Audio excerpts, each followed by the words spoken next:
अंदर चल। आप क्या कर रहे हो? मेरे बच्चे को लग जाएगी। अंकिता, ये तो मेरी बीवी अंकिता है। तलाक के 4 साल बाद इस हालत में। एक तो चोरी, ऊपर से सीधा चोरी। चुपचाप यहीं पे खड़े रहे। साहब, साहब, 1 मिनट आ रहा हूँ। हाँ भाई, क्या बात है? साहब, मैं ना TDF है यहाँ पर सोसाइटी, वहाँ पर मैं सिक्योरिटी गार्ड का काम करता हूँ। और वहाँ पे एक महेंद्र शर्मा है, वहाँ पर ये साफ सफाई का काम करती है। वहाँ से इसने पैसे चोरी किए हैं इस लड़की ने। बड़ी मुश्किल से इसे लेकर आया पकड़ के वहाँ से। ठीक है, तुम जाओ, मैं बात कर लूंगा इनसे। ठीक है साहब, कड़ी से कड़ी सजा मिलनी चाहिए इसको। अंदर चोरी करना भूल जाइए। हाँ जा।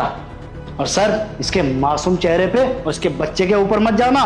कड़ी से कड़ी सजा ही देना इसको। अब देख बेटा साहब क्या हाल करते हैं। चलता हूँ साहब। हाँ जी, बताइए, क्यों करी है आपने चोरी?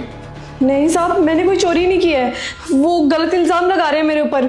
मैं अपने बच्चे के सर पे हाथ रख के कसम खाती हूँ, मैंने कोई चोरी नहीं की है। वो जिनके यहाँ पे मैं काम करती हूँ ना, महेंद्र जी, उनका बड़ा वाला लड़का गलत नजर डालता है मेरे ऊपर, उल्टी सीधी हरकत करने की कोशिश करता है। और जब मैं मना करती हूँ तो मेरे पे हाथ तक उठा देता है। और साहब, वो आज भी उल्टी सीधी हरकत करने की कोशिश कर रहा था। और जब मैंने मना किया, मैंने कहा कि मैं पुलिस में जाके कंप्लेंट करवा दूंगी, तो उल्टा मेरे ऊपर नाम लगा दिया। वो भी चोरी का। साहब, झूठा झूठा नाम लगाया उन्होंने मेरे ऊपर। मैंने कोई चोरी नहीं की है। अच्छा, वैसे मैं जानता हूँ तुमने चोरी नहीं की होगी। अच्छा साहब, मतलब आप जानते कि मैंने चोरी नहीं की, तो इसका मतलब मैं जा सकती हूँ ना? चली जाना आप, लेकिन पहले एक बात बताओ, तुम ये WTV सोसाइटी में रहती थी ना? हाँ साहब, मैं वहीं रहती थी। इसका मतलब आप मेरे को जानते हो? नहीं, मैं तुम्हें तो नहीं जानता, लेकिन हाँ, तुम्हारे हस्बैंड को अच्छी तरीके से जानता हूँ। वो मेरे बहुत अच्छे दोस्त थे। मैं उनको कई बार ही मिलने आया हूँ सोसाइटी में, तभी मैंने तुम्हें वहाँ पे देखा था। तुम्हारे हस्बैंड का नाम राहुल है ना? हाँ साहब, मेरे हस्बैंड का नाम राहुल ही है।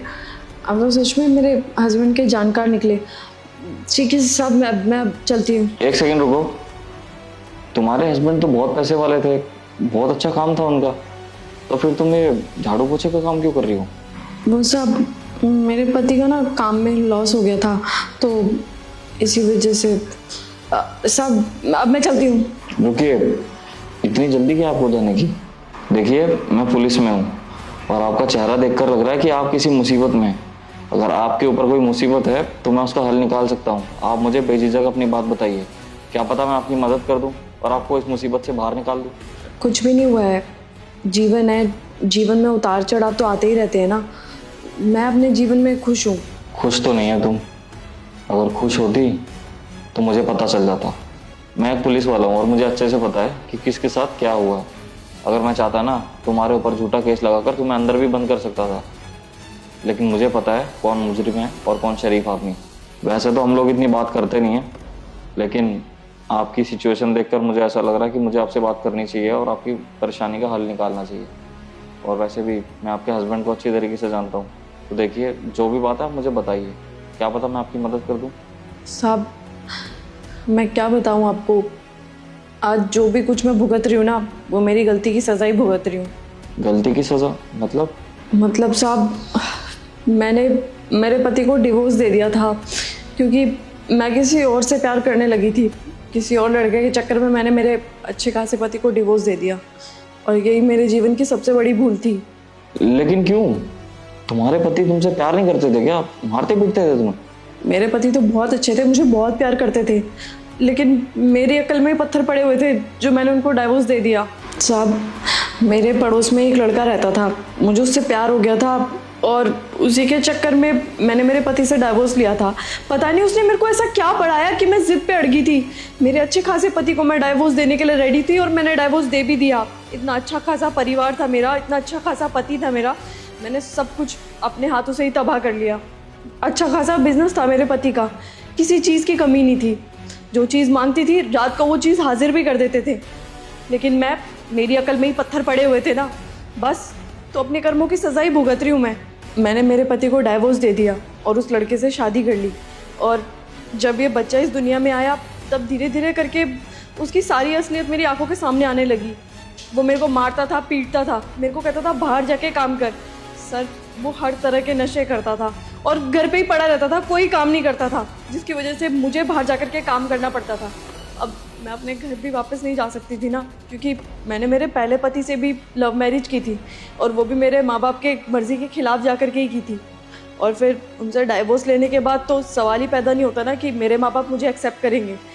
तो अब मैं घर भी नहीं जा सकती और उस लड़के के साथ फंस गई हूँ। और तो और सर, मुझे ये बहुत बाद में पता लगा कि जैसे उसने मुझे बहला फुसला के शादी की थी, वैसे ही एक और लड़की है जिससे अभी वो हाल फिलहाल में ही शादी करने वाला है। उसने मेरी पूरी ज़िंदगी ख़राब कर दी सर। अच्छा, तुम्हारे साथ इतना सब कुछ हो गया, तुमने उससे कुछ बताने की कोशिश की या तुम कभी मिली हो उससे? नहीं साहब, मैं मेरे राम जैसे पति के पास वापस जा कर के क्या करूँगी? मैंने तो उनकी ज़िंदगी वैसे ही तबाह कर दी थी ना, और अब वापस जाऊँगी वो भी इस बच्चे को लेकर के, वो मुझे कभी भी एक्सेप्ट नहीं करेंगे साहब। और मैं चाहती भी नहीं कि वो मेरे को एक्सेप्ट करें, मैंने गलती इतनी बड़ी करी थी। और वैसे भी साहब, इस बात को 3-4 साल तो हो ही चुके हैं।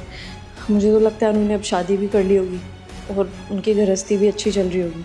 अच्छा, मान लो अगर तुम्हारे पति तुम्हें कभी मिले तो तुम क्या कहोगी उससे? मैं कुछ कहने लायक हुई नहीं सर जो उनसे कुछ कहूँगी, बल्कि अगर वो मेरे कभी सामने आए ना तो उनके पैरों में पड़ जाऊँगी और अपनी गलती की माफ़ी मांगूंगी, क्योंकि मैंने जो भी उनके साथ किया ना, कहीं से कहीं तक अच्छा नहीं किया। ठीक है, फिर माफ़ किया मैंने तुम्हें। राहुल, आप यहाँ पर? आप पुलिस ऑफिसर बन गए? हाँ, मैं एक पुलिस ऑफिसर बन गया हूँ। क्या है ना, जब तुम मुझे छोड़ कर गई थी तब मैं बहुत टूट चुका था। मैं अपना जीवन ख़त्म करना चाहता था, लेकिन तभी मेरे घर वालों ने मुझे हौसला दिया और बोला तू लड़की के चक्कर में बर्बाद मत हो। और उन्होंने बोला वैसे भी तेरा सपना था ना, अपनी पढ़ाई अब दोबारा स्टार्ट कर। अब मेरे मन में तुम्हारा ख्याल ना आए, इसलिए मैंने पढ़ाई करी, बहुत मेहनत करी और मैं आज यहाँ पुलिस वाला बन गया हूँ। अब यहाँ पर मेरा पूरे दिन मन लगा रहता है, कभी तुम्हारी याद नहीं आती मुझे। मतलब राहुल, आपने अभी तक शादी नहीं की? कैसे करता अंकिता शादी? मेरे दिल में तो तुम ही थी ना। अब मैं किसी और से शादी करता तो उस लड़की के साथ नाइंसाफ़ी होती, मैं उसे कभी तुम्हारे वाला ओहदा दे ही नहीं पाता। खैर, तुम्हारी ज़िंदगी में जो कुछ भी हुआ मैं उसको भुला दूंगा और मैं तुम्हें माफ़ करता हूँ अंकिता। मैं फिर भी तुम्हें अपनाने के लिए तैयार हूँ। क्या तुम आज भी मेरी जीवन साथी बनना चाहती हो? नहीं राहुल, नहीं, मैं तुम्हारे जीवन में अब वापस नहीं आ सकती। मैंने बहुत गलत किया तुम्हारे साथ और अब ऊपर से ये बच्चा। नहीं, कोई बात नहीं अंकिता, इस बच्चे को मैं अपनाऊंगा और मुझे दुनिया वालों से कोई मतलब नहीं है, कोई चाहे कुछ भी बोलता रहे। अंकिता बताओ, करोगी मुझसे शादी? लेकिन हाँ, तुम्हें मुझसे एक प्रॉमिस करना पड़ेगा शादी से पहले। कैसा प्रॉमिस राहुल? यही अंकिता कि तुम जीवन में आगे कभी किसी के लिए मुझे छोड़कर नहीं जाओगी। नहीं राहुल, अब मैं तुम्हें कभी छोड़ करके नहीं जाऊंगी। ऑलरेडी तुम्हें छोड़ करके बहुत बड़ी गलती कर चुकी हूँ। अब जब भगवान इस गलती को सुधारने का मौका दे रहे हैं तो फिर से गलती न दोहरा सकती हूँ।